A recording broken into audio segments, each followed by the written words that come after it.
दिल्ली में नई चुनी गई सरकार की ओर से एक नया फैसला लिया गया है और ये कह दिया गया है कि 15 साल पुरानी पेट्रोल गाड़ियों पर अब बैन लगाया जाएगा। जितनी भी 15 साल पुरानी पेट्रोल गाड़ियां हैं उन्हें 1 अप्रैल 2025 से पेट्रोल नहीं दिया जाएगा। सभी पेट्रोल पंप्स पर यह इन्फॉर्म कर दिया गया है। अगर कोई भी पेट्रोल डलवाने जाता है तो उन्हें पेट्रोल नहीं दिया जाएगा। इसका पीछे मकसद ये बताया गया है कि दिल्ली सरकार चाहती है कि प्रदूषण पर नियंत्रण किया जाए। प्रदूषण जो है वो दिन प्रतिदिन बढ़ता जा रहा है और दिल्ली की जो आबो हवा है वो काफी प्रदूषित हो रही है। लेकिन ये भी एक सबसे बड़ी वजह है कि भाई केवल गाड़ियों के ऊपर ही शिकंजा क्यों कसा जा रहा है। आखिर आम जनता का यहाँ पर ध्यान क्यों नहीं लिया गया। आपको पता ही है कि आम नागरिक जो है वो कितनी मुश्किल से एक गाड़ी खरीदता है अपने परिवार के लिए, और अगर उसी पर वो रोकथाम हो जाएगी कि वो जो ग्राहक है जिसने वो गाड़ी खरीदी है उसका पैसों का क्या, वो तो पैसे कहीं ना कहीं रिए के छीए हुए होने वाली बात हो गई।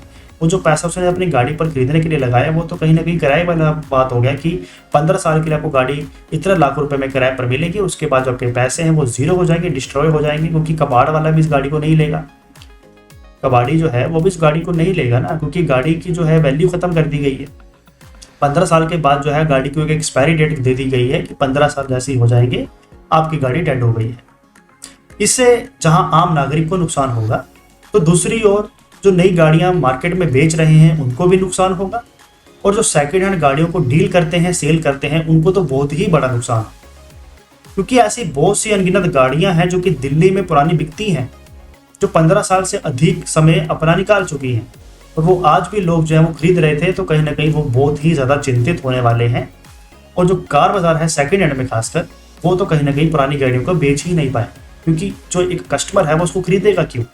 और दूसरी बात है, अगर ये पुराने कार बाजार वाले इंटर स्टेट में भी बेचने की कोशिश करेंगे, जो भी आसपास स्टेट्स हैं जैसे पंजाब है, हरियाणा है, हिमाचल प्रदेश है या उत्तर प्रदेश है, अगर उन राज्यों में भी ये बेचने की कोशिश करेंगे तो वहाँ के लोग भी सतर्क हो जाएंगे और वो भी दिल्ली के नंबर की गाड़ियों को उतनी प्राथमिकता नहीं देंगे, क्योंकि उनको भी पता है कि अगर ऐसा रूल दिल्ली में आ सकता है तो उनके राज्य में भी आ सकता है। और अधिकतर राज्यों में बीजेपी की सरकार है, जहां पर दिल्ली की भी रिसेंटली गवर्नमेंट बनी है।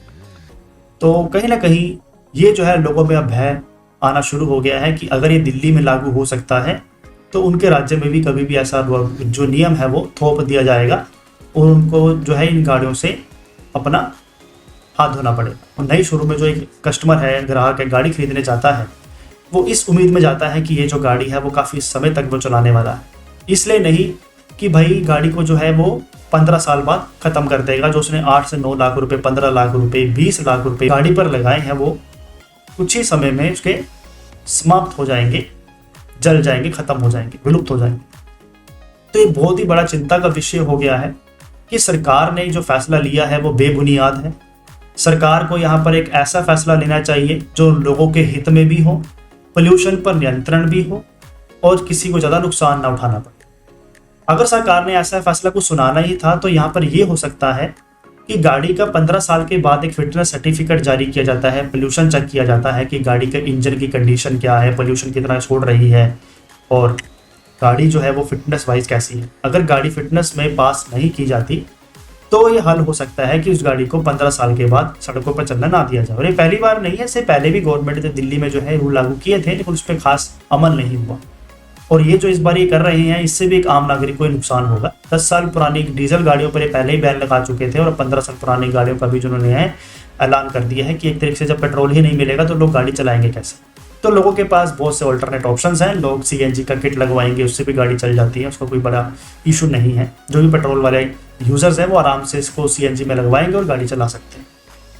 लेकिन 15 साल के बाद ही अगर ये गाड़ी को डेड कर देंगे तो एक आम नागरिक का नुकसान तो बहुत ही बड़ा होने वाला है। ये फिटनेस बेस्ड होना चाहिए, जैसे हमेशा से होता आ रहा है कि गाड़ी को जब पास करने की बारी आए और उस गाड़ी में अगर किसी भी तरीके की कोई दिक्कत नहीं आ रही है, पोल्यूशन वाइज वो गाड़ी वेल एंड गुड है, इंजन वाइज भी गुड है, क्योंकि हर किसी की यूसेज इतनी नहीं होती। कई ऐसे लोग भी हैं जो ऑफिस जाने के लिए 2 व्हीलर का इस्तेमाल करते हैं, क्योंकि मॉर्निंग में ज़्यादा रश होता है और लोग रश से निकलने के लिए 2 व्हीलर का जो है खासकर इस्तेमाल करते हैं ताकि वो कहीं भी आराम से निकल जाए। और गाड़ियों को जो है वो खासकर वोकेशंस पर जाने के लिए या फिर वीकेंड्स पर या सिर्फ एक संडे रविवार के दिन चलाना प्रेफर करते हैं। तो आप यही समझ सकते हैं कि उस गाड़ी का क्या बिगड़ेगा जो चली इतनी कम हो। ये जरूरी नहीं है कि किसी के पास 15 साल या उससे पुरानी गाड़ी है तो वो काफ़ी ज़्यादा रन हो रही है या वो बहुत ज़्यादा चल रही है, उसकी इंजन की कंडीशन ख़राब हो गई है, ज़रूरी नहीं है। हर किसी की चलाई अलग है, हर किसी को चलाने का तरीका अलग है। कोई बहुत ही रफ चलाता है तो वो बहुत ही सलीके से गाड़ी चलाता है, और कहीं की जो यूसेज है वो भी बहुत कम होती है। तो ऐसे में 15 साल में गाड़ी का कुछ बिगड़ता ही नहीं है।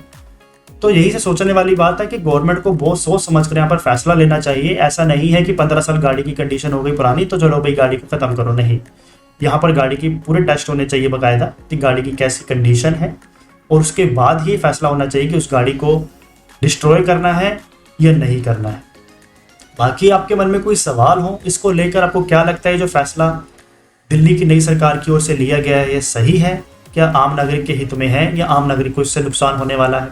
जो भी आपके मन में सवाल हो प्लीज़ आप अपने राय जरूर दीजिएगा। और एक और बात मैं कहना चाहूँगा कि गाड़ियों की जो कीमतें हैं वो भी कहीं ना कहीं ज़्यादा हैं। अगर मान कर भी चलें कि 15 साल बाद अगर हमें अपनी गाड़ी डेड करनी पड़ रही है तो मिडिल क्लास या लोअर क्लास तो वैसी गाड़ी को अफोर्ड ही नहीं कर पाए। तो यहाँ पर जो भी लोगों की गाड़ी को खरीदने की ख्वाहिशें थी वो लगभग समाप्त हो जाएंगी। लोग नई गाड़ी खरीदने से बचने की कोशिश करेंगे, पैसा लगाने से बचेंगे कि भाई इससे अच्छा तो हम ओबर कैब कर लें, वही ठीक है, गाड़ी लेने का क्या फ़ायदा, हमारी गाड़ी का जो पैसा है इतना हम लाखों रुपए लगा रहे हैं वो तो बर्बाद हो जाएगा।